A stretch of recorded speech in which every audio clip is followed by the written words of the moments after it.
This is John Burke again, and today I'm going to be talking about bank capital and the mandatory requirements, the minimum capital that a bank should hold in order to be deemed financially stable. Now, these requirements they're produced by a supervisory group within the Bank of International Settlements, and I've already explained the Bank of International Settlements, and it's located in Basel, and this is where the Accords get their name. So now we are on Basel III. So as the name implies, we've had two earlier versions, Basel I and Basel II. These were deemed inadequate, especially due to the great financial crisis of 2008. And so the central bankers from around the world who meet at the Bank of International Settlements, and they together devised these accords, went on to version 3. All right, so what is this? What are these accords? And by the way, these accords are not law. The BIS produces them. Then the central bankers or a representative of a particular country takes them back to the lawmakers, and the lawmakers of individual jurisdictions have the responsibility to implement them into law. What does that mean? Of course, it means that we do not necessarily have identical versions of the accords in every jurisdiction. So jurisdictions may modify them somewhat, but the basic principles will be the same. So we have two main ideas: regulatory capital, which is considered high quality capital, and it's designed to absorb losses that the bank may incur. And we have this idea of risk-weighted assets. So what are risk-weighted assets? Well, they're assets that are reduced in value to account for a likelihood of loss. So banks are required to maintain specified levels of capital as a percentage of risk-weighted assets. And the idea is to reduce the risk of bank failure. So when we move on to capital, we have two tiers, Tier 1 and Tier 2. So Tier 1 regulatory capital is, well, the BIS documents claim it is the highest quality capital. So what is it? Well, generally it will be the common equity shares of the bank and retained earnings. There are other assets that may be included in Tier 1 regulatory capital, but I want to focus on the basics: the common equity shares and retained earnings. And this can easily be found by a simple review of the financial statements. We can see additional Tier 1 capital, preferred shares. Right, these are they've been called hybrid instruments, but what are they? They're equity that will pay a particular percent based upon the face value of the share.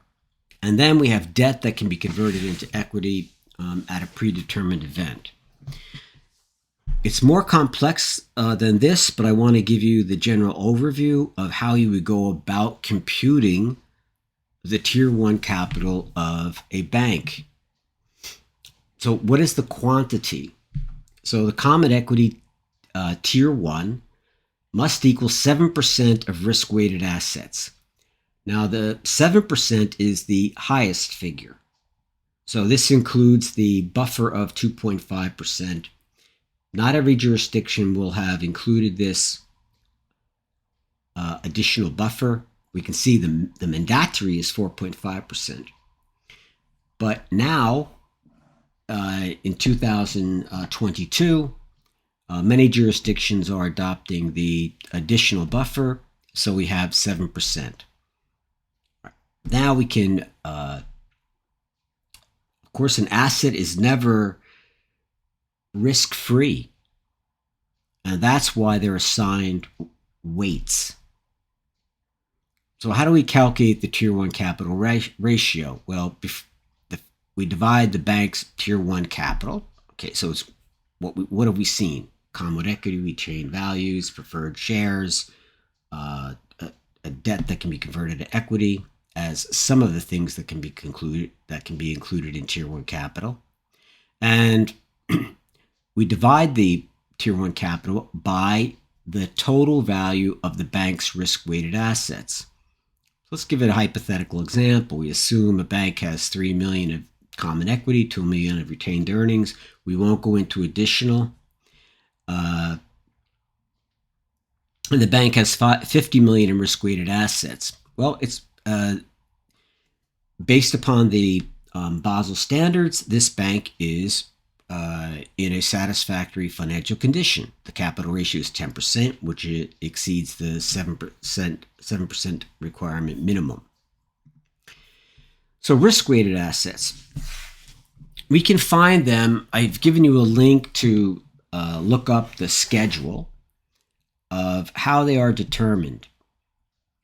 And as I said, because the accords are not law, different jurisdictions may assign slightly different weights to the asset classes. But I've given you an example of a residential real estate loan, which is a bank asset, and where the loan to value ratio is below 50%, the risk assigned to that is 20%. So let's make up something very simple. We have this residential real estate loan of 1,000 euros. The loan to value ratio is below 50%. So we assign this a 20% risk. So when we're calculating the class of risk-weighted assets, that will be recorded as 800 euros, not the 1,000 that's being kept on the bank's financial statements. And there are risk-weighted percentages for all types of assets that a bank may carry. Before I go into this, let's just think about, all right, we're a bank, and we're looking at these Basel Accords. What do we do to see, are we in compliance or not? Let's just deal now with the Tier 1 capital. So what we have to do is we have to basically identify all of our assets, put them into categories that can be matched against the schedule or table of risk assignments that the Basel III Accords provide. And then we can determine our risk-weighted assets. Going the other way, we look at Tier 1 capital. Okay, if we're a publicly held company, it's going to be very easy to know what our common equity is, retained earnings. Obviously, that's easy too. We can see this on the income statement. We can see the value of common equity on the equity shareholder statement. And we compute, we calculate, and we see, is our ratio within the target of the Basel III Accord. So Tier 1 capital is considered the first cushion to absorb losses.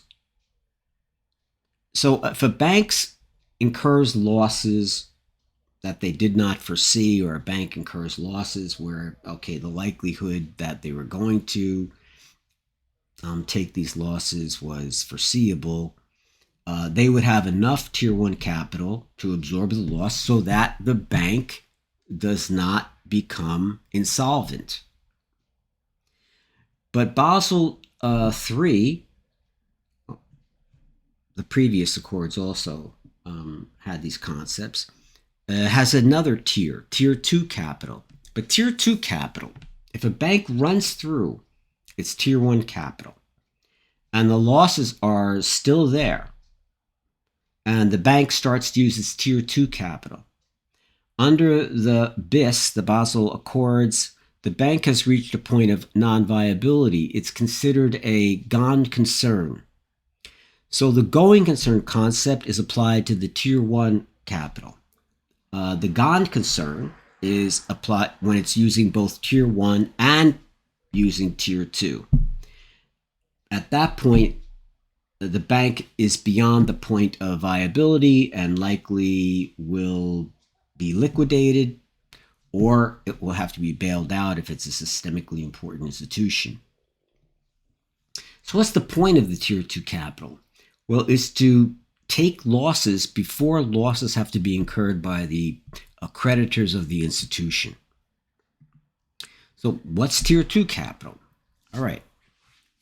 Now this is a little bit murkier.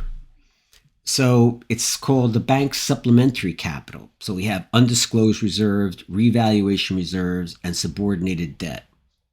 All right, the first thing you say is, what are they talking about? I mean, what do you mean undisclosed reserves?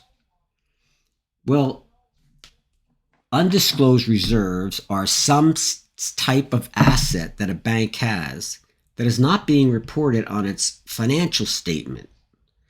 So we may naturally ask ourselves, well, where is it and what is it? Well, it's not perfectly explained, and we'd have to look at every institution, well, how most institutions identify their undisclosed reserves. But they are profits that don't appear on the income statement. They can be expenses that will never be incurred. Revaluation reserves, this is a little bit more understandable. Banks will hold assets whose value changes over time, like the value of the physical property of the bank or marketable securities. Subordinated debt, this is debt that's repaid after other loans and debt are repaid. So you understand it's subordinated debt. So that debt will not get paid off until bank debt with a higher priority is paid off. So this is considered the supplementary capital of the bank. These are just examples. It's more complex than this. So what is the quantity of Tier 2 capital? Well, Tier 2 capital must be 2% of risk-weighted assets. So the total minimum capital of the bank would be 9%. That is Tier 1 plus Tier 2. This is under Basel III. So if we could take a look at U.S. banks. I put this link in here to go to Bank Red Data, and it has the minimum capital requirements for banks in the United States. And you could look at Tier 1, Tier 2, and so on. It's a very good site.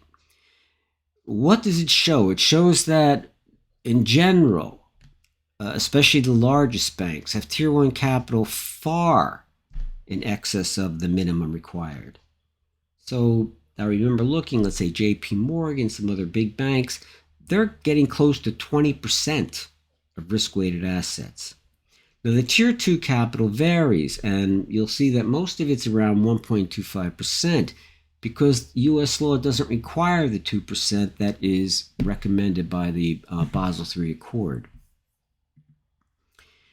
Here are some references for you to review. So the Basel III Accords, you find them there.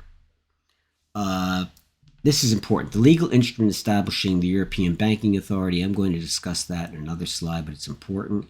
The Credit Directive 4. Okay, I have the original text and the consolidated text. The Credit Directive 4 is where you're going to find the implementation of Basel III within the European Union. Now, the texts are extremely lengthy, hundreds of articles. So it's not easy reading. But if you read the preamble and you read, let's say, the first few articles, you'll get a sense of how the EU has implemented Basel III. That's what I wanted to cover in this short presentation, but I want to leave you with a question. Do these things work? Well, Basel I and Basel II did not. That's why we have Basel III. And Basel II certainly didn't work because that was the accord that was in effect at the time of the great financial crisis in 2008. So the concept of requiring banks to have this mandatory minimum capital against risk-weighted assets, it failed at that particular time. Will Basel III be effective?